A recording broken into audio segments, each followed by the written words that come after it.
Hello everyone. Today we will discuss about energy stored in magnetic field. For this we will use Faraday's law and Lenz's law. Let us quickly revise what we have done so far. As we know, Oersted in 1819 discovered that a steady current produces steady magnetic field and that connects electricity with magnetism. That is when suppose we have this straight wire, whenever current is passed through this wire, because of steady current, magnetic field is produced. That is, if we place a compass needle around this wire, that will show deflection. That is, there is magnetic field due to these moving charges.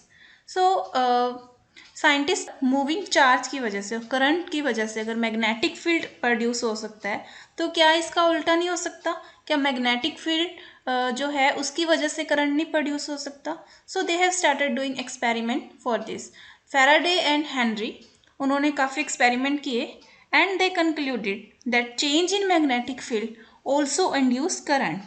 Details of this Faraday experiment we have already discussed in previous lecture, or you can watch from the link given in the description box. So what Faraday did, he did many experiments to find whether a current whether a magnetic field can induce current or not, and he was succeeded. This is one of the experiment where he took a bar magnet और उसने क्या किया, coil ले लिया, उसको galvanometer से attach कर दिया और स्टार्टिंग में देर इज़ नो करंट. जब बार मैग्नेट को इसके कॉयल के लेके गया as shown in this image, जब बार मैग्नेट को ऐसे मूव किया, तो जब बार मैग्नेट मूव कर रहा है, because of that magnetic flux is changing and this galvanometer shows deflection. You can see here, जब बार मैग्नेट अंदर की तरफ जा रहा है तो डिफ्लेक्शन इस साइड हो रही है, and when it comes in opposite direction, it moves in opposite direction, तो डिफ्लेक्शन उसके अपोजिट जा रही है. So what is happening here when bar magnet moves, the magnetic flux changes. और जब बार मैग्नेट स्टिल रहेगा एक ही पोजीशन पे, उस टाइम पे गैल्वेनोमीटर कोई डिफ्लेक्शन शो नहीं करेगा. So we can say that only changing magnetic field can induce the current. Another experiment in which one of the coil is attached to current is passing through this coil, and another coil is attached to the galvanometer. Because I1, suppose this from this coil 1 is changing, and changing current, as we know, it will induce the flux, and the changing current, because of change in current, the flux linked with this coil 2 will change, and because of this change in flux from coil 2, the galvanometer shows the deflection. तो एक loop में से current pass हो रहा है, उसकी जो flux अगर वो उसके नियर बाय किसी लूप में से पास कर रही है और वो फ्लक्स अगर चेंज हो रही है, तो उसकी वजह से नियर बाय कॉइल में भी क्या इंड्यूस हो गया, current. And this induced EMF is given by the negative time rate of change of the magnetic flux. And the direction of this induce EMF, कि मैग्नेटिक फ्लक्स चेंज करने से coil में EMF तो induce हो गई, लेकिन वो EMF की डायरेक्शन कौन सी होगी, that was given by Lenz's law. It gives the direction of induced current.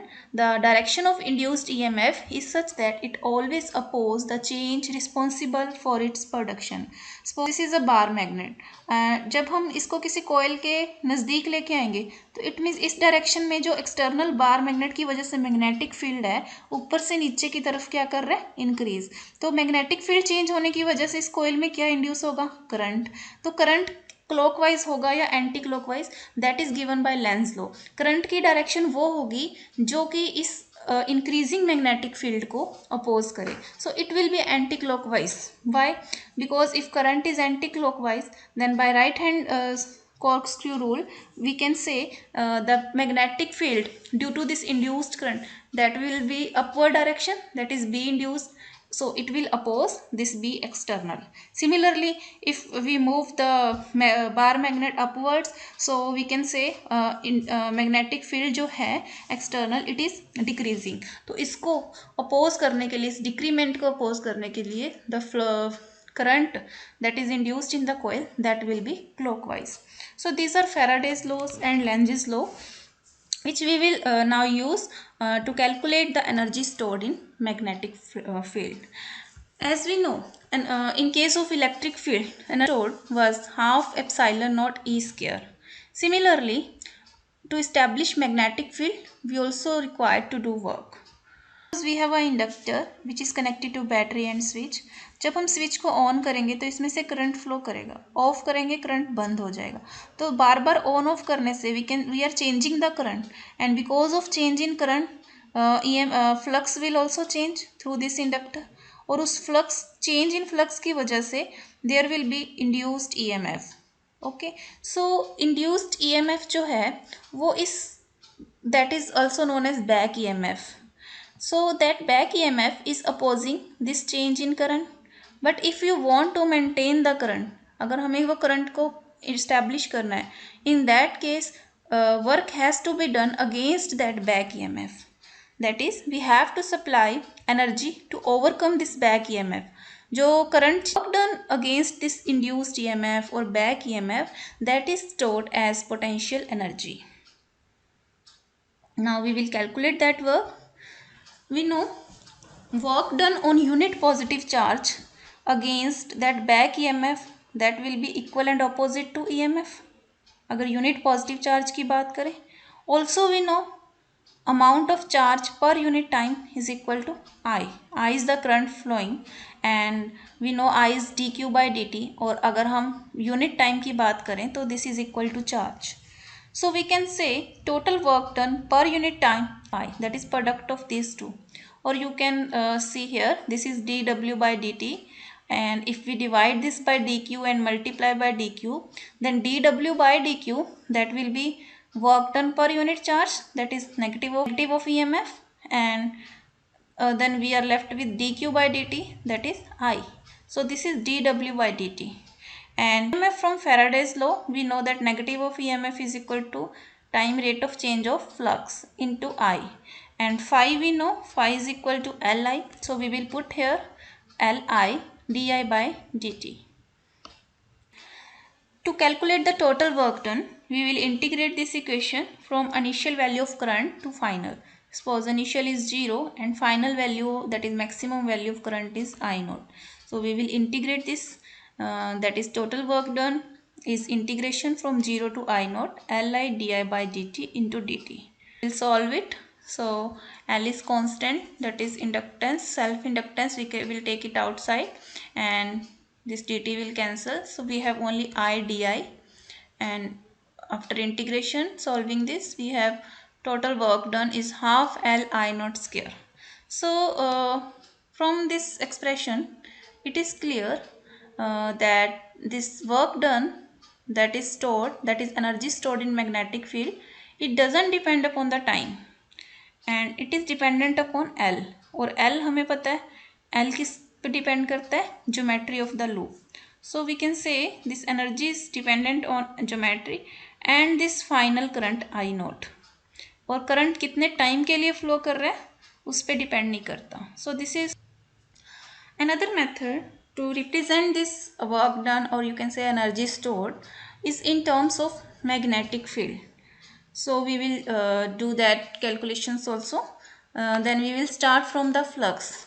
Flux, as we know, is equal to B dot dA integration, and B, it can be written in terms of vector potential. This A is magnetic vector potential, so B is equal to curl of A, so we will put here, and again we will apply a fundamental theorem to this surface integral to convert it into line integral, that is Stokes theorem. Stokes theorem से जो flux है it is equal to A dot dl closed integral, where line integral is around the perimeter of the loop.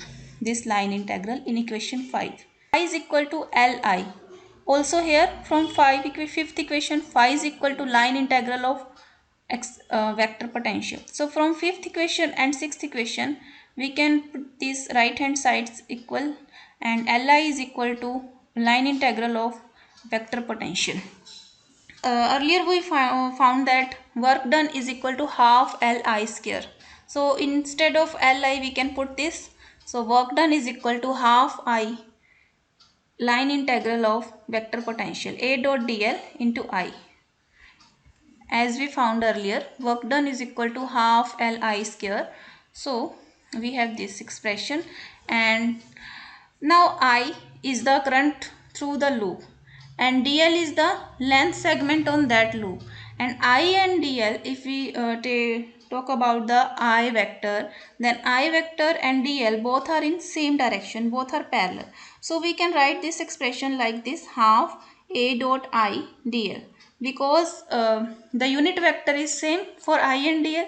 So we can take dl outside and we can write I in vector form. We find this for line current, and we can generalize it for volume current, that is work done is equal to half integration over volume A dot J d tau, right? Now we have this expression for work done, and we will change it into the in form of magnetic field. We will introduce B. तो अब J की जगह पे B को लेके आना है, तो कौन सा एक्सप्रेशन यूज करेंगे? Ampere's law. We know del cross B is equal to mu naught J. So we can replace this J by del cross B. ये mu naught इधर divide हो जाएगा.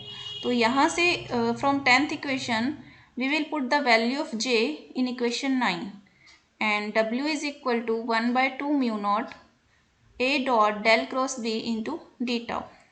We will use product rule, that is del dot A cross B we can write like this, and from here we will find the value of A dot del cross B, which is B dot del cross A minus del dot A cross B, and del cross A is again B vector, so we will write it B dot B, that is B square minus del dot A cross B.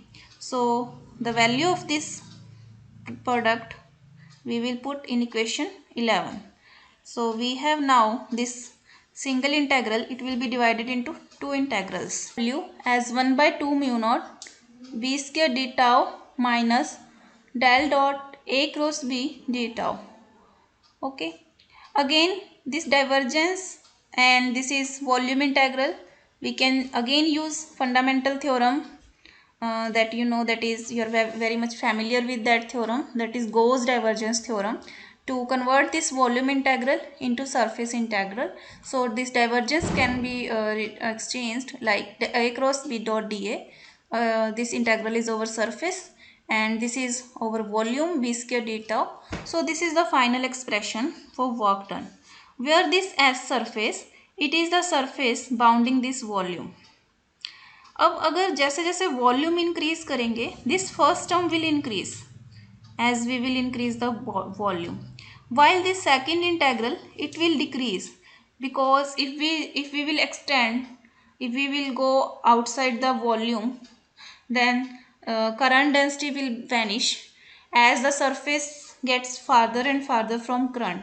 So if we integrate for all space that s tends to infinity, this second integral will be vanish. So we are left with only this integral, that is work done is equal to 1 by 2 mu naught integration over all space d square d tau. So this is the final expression for the energy stored in magnetic field in terms of B, magnetic field, over the whole space. Thus energy stored in magnetic field is B square by 2 mu naught, or if we write in terms of current density, then it is half A dot J. Here A is vector, magnetic vector potential, and this is for unit volume. Okay, all right. So we have now we can say that in case of electric field, the energy stored was V rho d tau half, or it was E square d tau epsilon by 2 integration E square d tau, and now we came to conclusion that energy stored in case of magnetic field, it is half integration A dot J, where A is magnetic vector potential, J is volume current density, or it is 1 by 2 mu naught B square tau. Thanks.